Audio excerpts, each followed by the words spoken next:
sure to check us out on Spotify, Spreaker, Deezer, Apple Podcasts, and pretty soon we'll be on iHeartRadio. Today we revisit Resident Evil 3. We agreed to play a game that none of us has really played. And I don't know about you guys. I'm loving my PlayStation Mini Classic. That's all the games that I have. Shout out to True Blue, whatever it's called. Bill, you might know it. Yeah, True Blue. Yeah. Crazy. All right, so we'll get the show started. And who wants to start? Before that, though, I want to give a shout out to Icy Cat. If you don't know who Icy Cat was, he was one of the biggest Siege content creators on YouTube, and he's committed suicide this week, and he's going to be missed very dearly. He was a hero in some people's eyes in the Siege community. So rest in peace, Icy Cat. Hope you're doing well wherever you are now. Oh, wow, yeah. Oh, rest in peace. Man. Yeah. So, Bill, man, do you want to give a background on Resident Evil 3? Before we jump into Resident Evil 3, let's talk 2 seconds about the True Blue Mini setup, because Let's talk about that. The PlayStation Classic, Sony didn't do as good a job as Nintendo did with loading it with top quality games. Matter of fact, a lot of their games were PAL versions instead of low frame rates. Then the True Blue Mini comes out, $20, 101 games. I mean, who hasn't bought a couple of them at this point? It's just fun. You have to. The games that were originally on the PlayStation Mini Classic weren't that great. A lot of people were like, why is this game on here? And why isn't this one? Exactly. And as a matter of fact, I have stopped using my PS1 original console. Yeah. I play PS1 games now. I'm using the True Blue Mini with the that's really cool. And I like the interface on that too. And there's just all those games. It's just so convenient. I want to say maybe it's the thing that they didn't have a really good lineup, because I mean the price dropped on it relatively fast, and you go out and get it, and then now you got that. I don't have one yet, but Mark, I see that you got one, and that's one too. I don't have one either. Yeah, I got the Crackhead and the Overdose pack, and I got to say the Overdose, Bill, you guys got to get it, man. It's like 200 games on there, and I forgot all about the Wu-Tang video game. They put that on there. It's an expensive one too. I always wanted it, and I just didn't want to spend that money on it. Yeah. Oh yeah. Okay, so Resident Evil 3, obviously. Yeah. Third game in the series. They really started with 3 to expand upon what Resident Evil was doing. The first 2 were, zombie games, survival horror, but they started to add in more elements with 3. And really start to mature the franchise from that point. Because if you notice when you first start playing, there's a lot more choices with 3 than you had 2 put together. It's a better RPG style than the other 2 games, yeah. Absolutely. They really started to mature and show the direction that they wanted Resident Evil series to grow in. Personally, I love the game with a couple of exceptions. I love the fact that Nemesis stalks you throughout the entire game. Yeah. You never know when this guy is going to show up. What I didn't like, I don't like the controls of the game. Oh, yeah. I've actually been playing it. Time to get used to. I probably played that first alleyway 4 times before I made it out of there. Yeah, for real. Honestly. Yeah, I didn't like the controls, man. It to me, it felt ass backwards.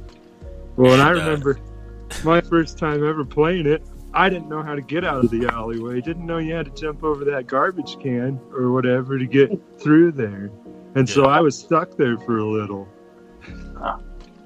Well, maybe I don't know.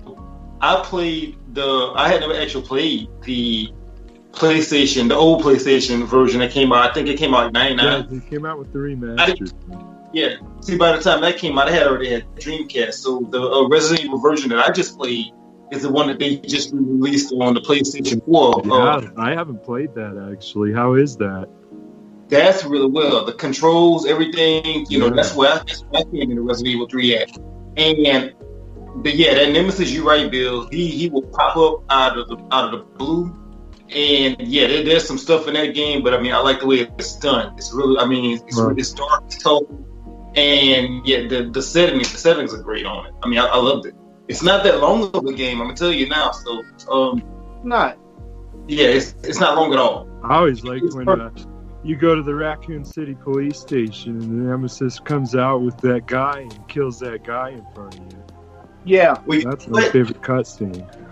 I believe it was set a little bit differently on mine, but you do go to the Raccoon police station, and the thing about that is, I had actually just finished playing Resident Evil 2 a couple of weeks ago, so that Raccoon police station was still pretty fresh. So I was a little nervous going around those corners, with those shadows and liquors that. Yeah, this game is nerve-wracking as well. Yeah.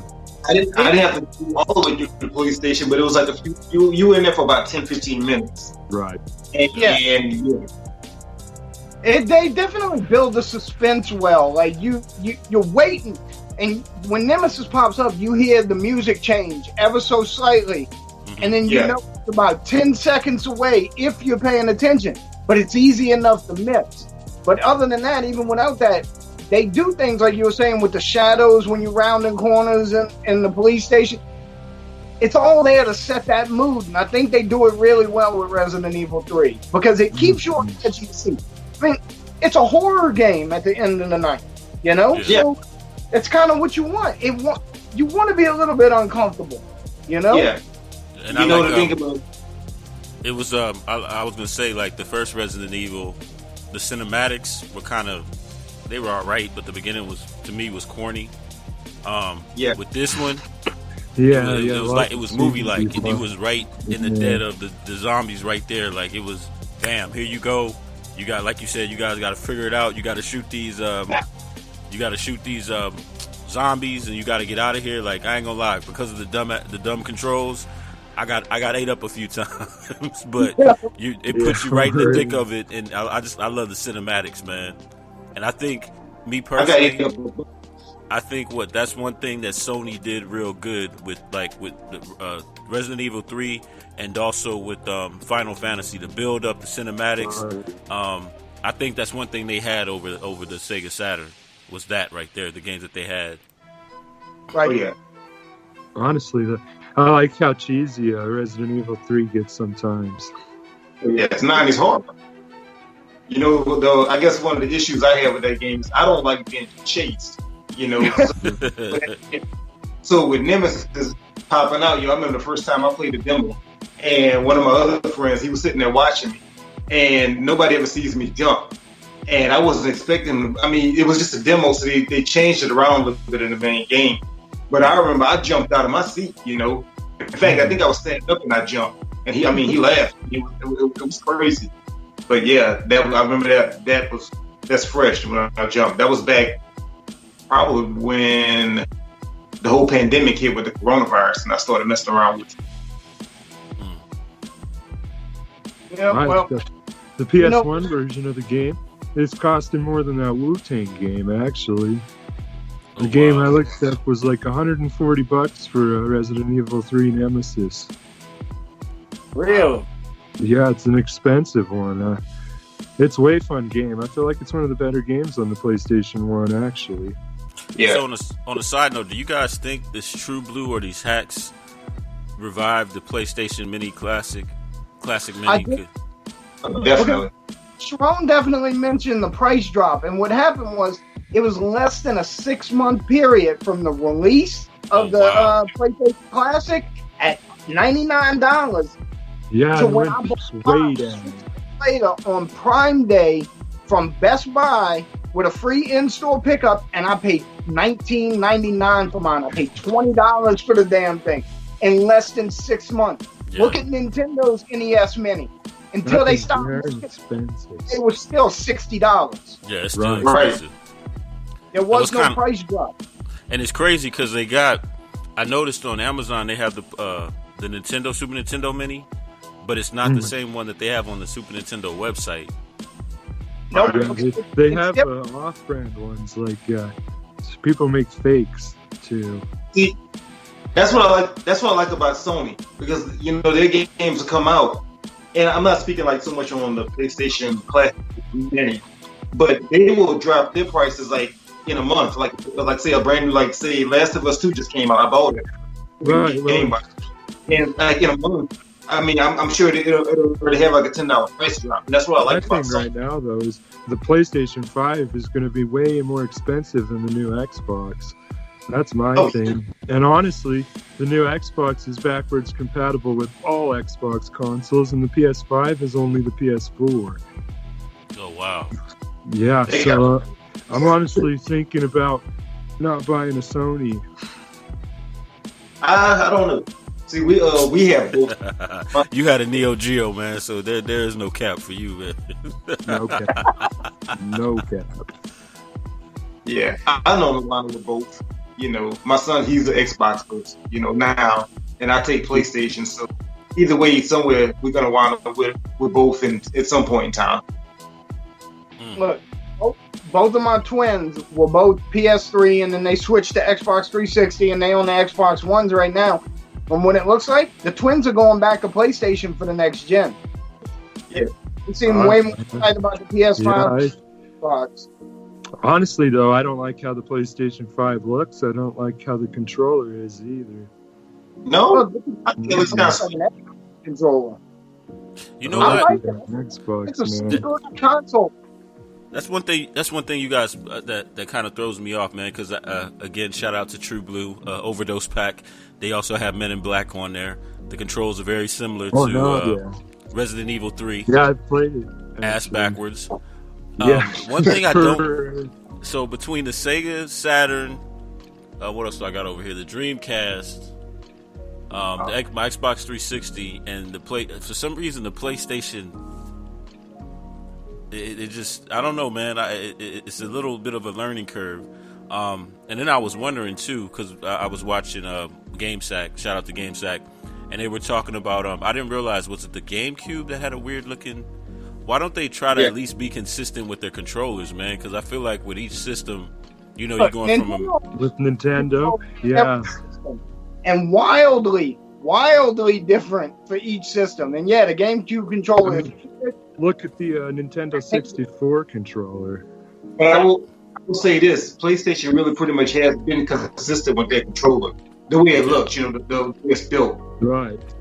And I want to say that Xbox did the same thing. Like Nintendo's the one that's always switching shit around. Yeah. Yep. Yeah, because if you look at the PlayStation controller now, let's not count the PS5 because it's out. It's not out yet. It's not out. Yeah. Same with the Xbox. 3 and 4 are all variations of the same controller. It's just evolving. PS2, PS3, pretty much same controller except wireless. And I love the Sony PlayStation controller. There's a consistency there throughout the generations that feel like a natural evolution. Well, the first one. Controller. The first PlayStation controller actually wasn't a DualShock. And it didn't have the joysticks either, so it wasn't a DualShock, so no vibration, and also no analog. Yeah, that's true. Because the classic is pretty much bare bones. Like you're right, no analog. Yeah, the second version of the PS1 controller was when they came out with DualShock technology. Yeah, but I'm gonna say this also, in case Nintendo's listening. I hope they are. I'm not knocking their controls because they're very innovative also. That's why they're always changing their controls around. They definitely. And with the Wii, when the Wii came out, that was crazy. Everybody was talking about that. Holy shit, man! Yeah, this is crazy. I still play my Wii. One of my favorite games on the Wii to play is a game called Epic Mickey. If you ever played that, I have 1 and 2. Yeah. I don't favor the second one, but that first one, oh man. That first Epic Mickey is, I mean, that was the coolest thing. And I played that right before. Talking about they might revive that series. Hey man, you ain't never Epic Mickey. They might be reviving that series. I was reading an article on that. Oh, you got on the Switch. The Zelda Switch too. That's a Wii U game pad. That's not a Switch. Oh, that's the a Wii U. Oh, okay. Yeah, Man, going from the Wii to the Wii U gamepad, that's a big difference right there. You have the Wii U though, the cool Wii U, the Zelda one. Yeah. That's the dope. That's what I'm saying. The Switch is basically an amped up Wii U. Mm-hmm. You know, with everything is so I say kudos to Nintendo with they're always switching their controls. And I want to get a Switch just so I can play Animal Crossing. So let me ask you a question between the Wii U, because the Wii U is just basically what the Wii HD, and what's the Switch is just. I mean, the Switch is like, it reminds me of a Transformer pretty much. So is it more high definition than the Wii U, or I mean, what's this? Or is it up on par with? It's more high definition than the Wii U. I think by a little bit, not a long shot, but. The biggest thing is you can take the Switch off and take it with you wherever. Yeah, it's portable. Yeah, absolutely. Yes. You know, I feel like they started something with the Wii U, which was improperly named, by the way, because myself included felt like the Wii U was an add-on to the Wii and not its very own console. Mm-hmm. But what they started with it was the gamepad and games integrating to it. And, you know, sometimes I could take the gamepad and turn it off of the TV for like Zelda Breath of the Wild and go in the dining room and play it strictly on the gamepad.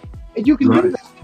But you can't be more than 30 feet away from the console. And what the Switch did was take that over and you can go anywhere now. You can play it on your TV. To work with you, you can take it to the school. Yeah, right. And I mean, and it was really cool for its time. Not to mention, on side of you being able to play on that Wii pad, you could still play with your Nintendo Wii remote if you choose to. Yeah, absolutely. I thought that was really cool, you know. Well, and then they saw the GameCube controllers for it as well. Yeah, you can. So I ordered the adapter because we were playing Smash Bros. And we have some Wii U Pro controllers, which, by the way, once you get used to those, super comfortable because both of your thumbsticks are up top. I actually play Fortnite on the Switch with the Pro controller. We were playing Smash Bros. And like my stepson uses the regular white Wiimote to play Smash.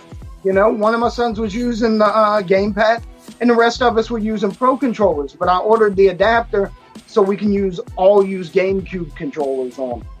You know, that was the best way I played Smash. When Smash Melee came out on GameCube, I was the most comfortable with that control.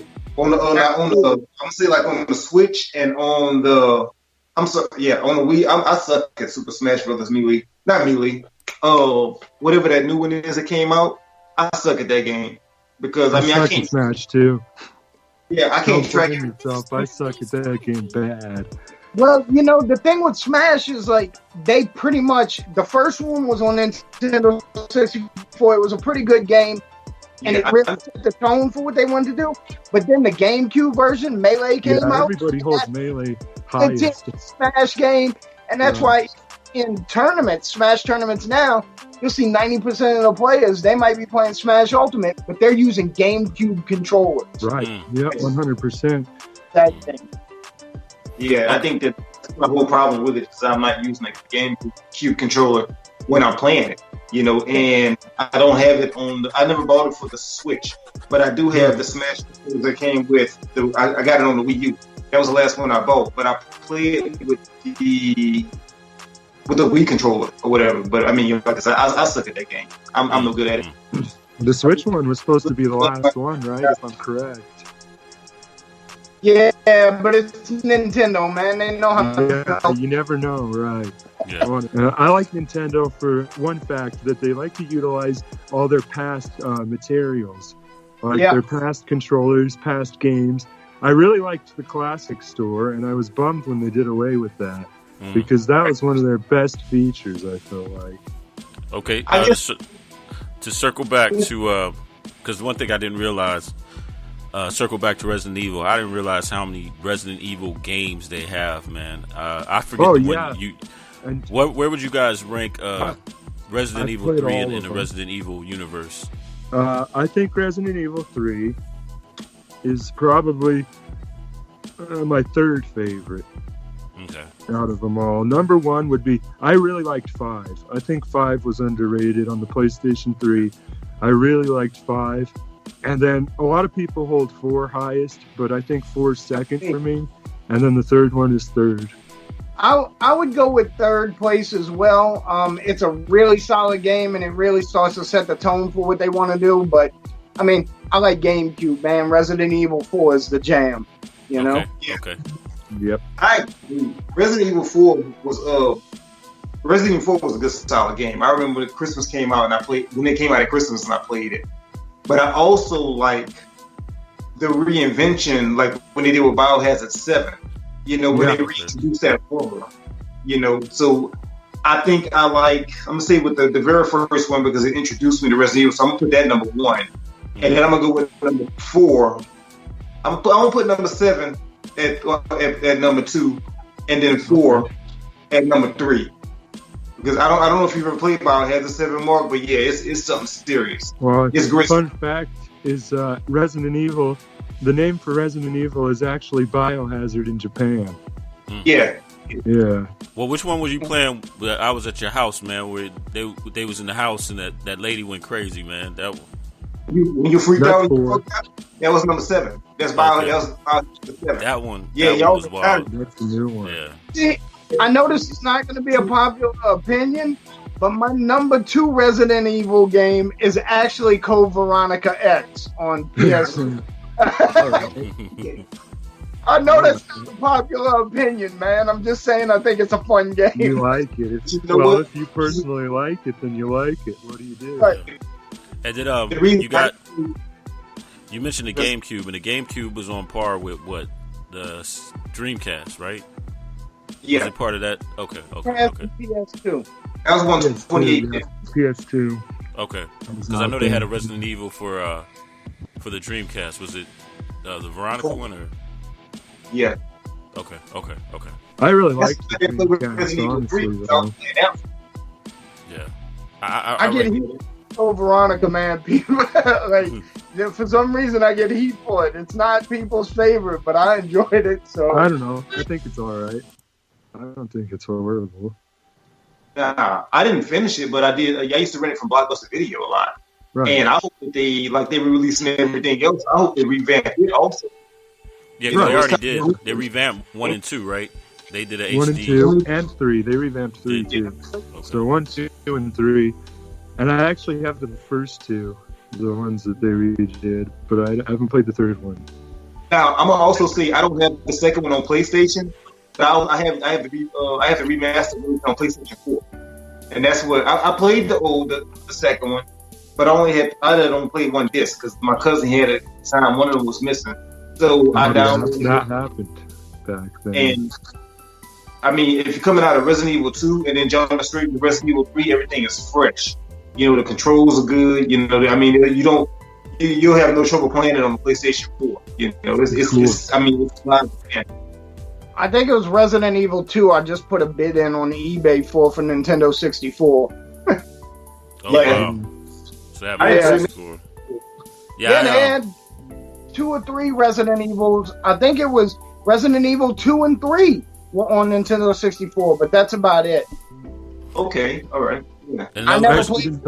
I didn't know Resident Evil 3 was on N64. I didn't either.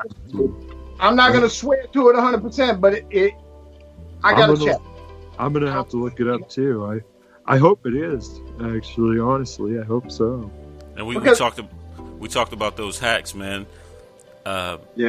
The legalities of them. I mean, well, they're selling on Amazon, man. Right. I'm not questioning the legalities of them, but hey, I paid $30 and I get 200 games. I'm not complaining. Right.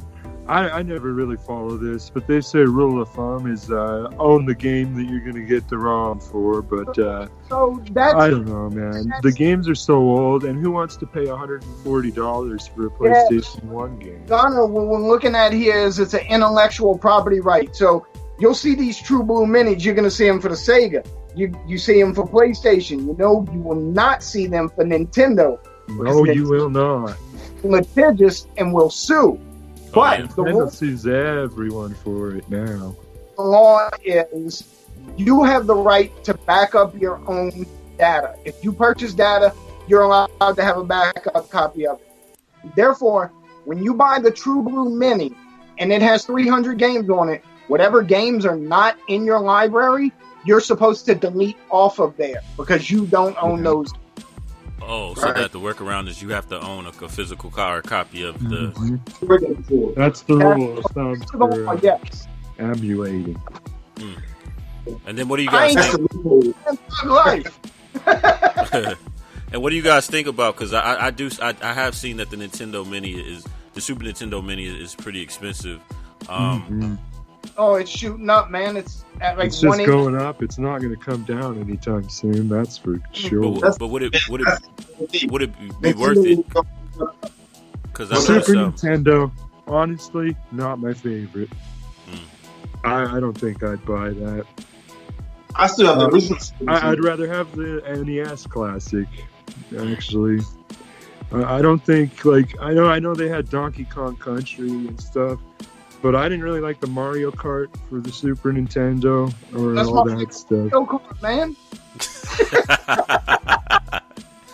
No, Mario Kart, man. That I remember when it was Genesis and Super Nintendo, and I just remember like Super Mario World, bam, Mario Kart, bam. Yeah, Super Mario World's a good game. Like and, that was one of F-Zero and all that. That was part of that wave that kind of put in Super Nintendo and edged out the Sega Genesis. Super Mario is a classic, and I like Turtles in Time as well. Oh, yeah, Teenage Mutant Ninja Turtles. That's a classic, man. That's a really good Super Nintendo game. Well, guys, we 3-minute warning. So if you guys got any shout-outs, I want to say before we go off, be sure to check out Deeper Than Music, and then also you guys are going to be guests. We're going to talk to UK movie promotions in a minute. We're going to talk about scary movies, and then also check us out on the Nious Media Roku channel. That's NIOUS Media Roku channel. We'll be on there pretty soon. That's all I have. And then I want to give a shout out to my brother. Gunner. He's on there as well. I'm going to give a shout out to Taylor because we've been playing the Call of Duty Championship, and he did all the work to get our team together and everything. And it was a lot of hard work, and we actually did really well. We only missed out by 2 games on the regional qualifiers, but we get a second chance in July. And I just want to tell him thank you for putting that together for Call of Duty. Awesome. Okay. Sharon? Yeah, You know, you can check out my artwork. My Mind's Eye, MINDZI on Facebook. You know, you can also check out my Etsy store where I sell artwork. You know, the link is going to be in the description. Yeah, we see it in the background. What's that in the background over there? Oh, yeah, some of my paintings I did, man. Yeah, that's my lighthouse with my lighthouse. Oh, yeah, bro. They're good. You did those, huh? Yeah. Oh, yeah. Good shit, man. That's really nice. I got my guys digging through his Etsy right now, trying to decide what to order for the living room. Oh yeah, I try to. Let me give a shout out to all my followers from Instagram and YouTube. Like and subscribe to Beltendo. I want to say thank you to one of my followers on Instagram. His screen name is Freeze Me Gloriously. He's actually the one that gave me the idea for this particular format, the book club. That we all try a game that we haven't ever tried before. So thanks, man, for that. That was a really good idea. Yeah, great idea. I want people to feel like they're a part of this, that the Arcade Cabinet is a community. You know, you got suggestions, we're going to listen. Yep. 100%. Oh, yeah. Like us, comment on Facebook, the Arcade Cabinet Podcast on Facebook, before we forget. All right, ladies and gentlemen, another great episode with myself, Bill Tendo, Gunner, and Sharon. We gotta go because we're gonna talk to our neighbors across the pond in the UK, talk movies. But this has been another excellent episode of the Arcade Cabinet. Again, check us out on the streaming podcast that we're on. Check out our Facebook page, and just check us out. Sharon's artwork on Etsy, and we'll see you guys again the next episode, Arcade Cabinet. Thank you.